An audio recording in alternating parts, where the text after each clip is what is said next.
paga minimale përllogaritet në bazë të një formule në cilën janë të dakorduar të tre palët. Dhe në bazë të kësaj formule, domethënë bëhet harmonizim në muajin mars. Dhe këtë nuk e them unë, po domethënë është një metodologi e përbashkët. Dhe çdo rritje ad hoc, duke mos analizuar të gjithë parametrat ekonomik, duke mos analizuar produktivitetin të cilën e kemi në vendin tonë, duke mos i analizuar të gjithë faktorët ekonomik, duke mos e parë komplet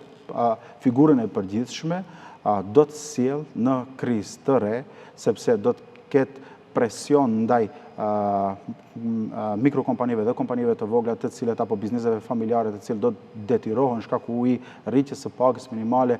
ad hoc pa mos pasur bazë ekonomike të largojnë nga puna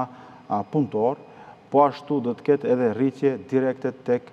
çmimet edhe të artikujve ushqimor, edhe të atyre ushqimor, të çmimeve me pakicë dhe shumicë, çka do të ndikon në rritje të inflacionit. Nëse him në vullnetin personal timi, po ashtu edhe në vullnet të qeverisë, ne nuk e kemi problem që të sjellim një vendim të tillë, që pagën minimale të bëjmë në 500, po ashtu pse mos e bëjmë edhe në 600 edhe në 700 euro, dhe do të jemi heroj të këtij vendi, po do të jemi heroj për 2-3 muaj. Më pastaj do të shkaktohet një krizë, pasi që pak ka rëndësi se sa është paga minimale në qoftë se fuqia mbledhëse e ke të vogël. Mund të kesh pagë minimale shumë më të lartë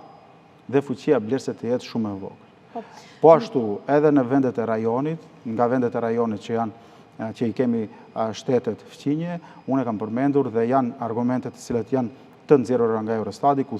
tregon qartë që jemi më parat nga gjithë vendet tjera të rajonit. Po, jemi mbas Kroacisë, jemi mbas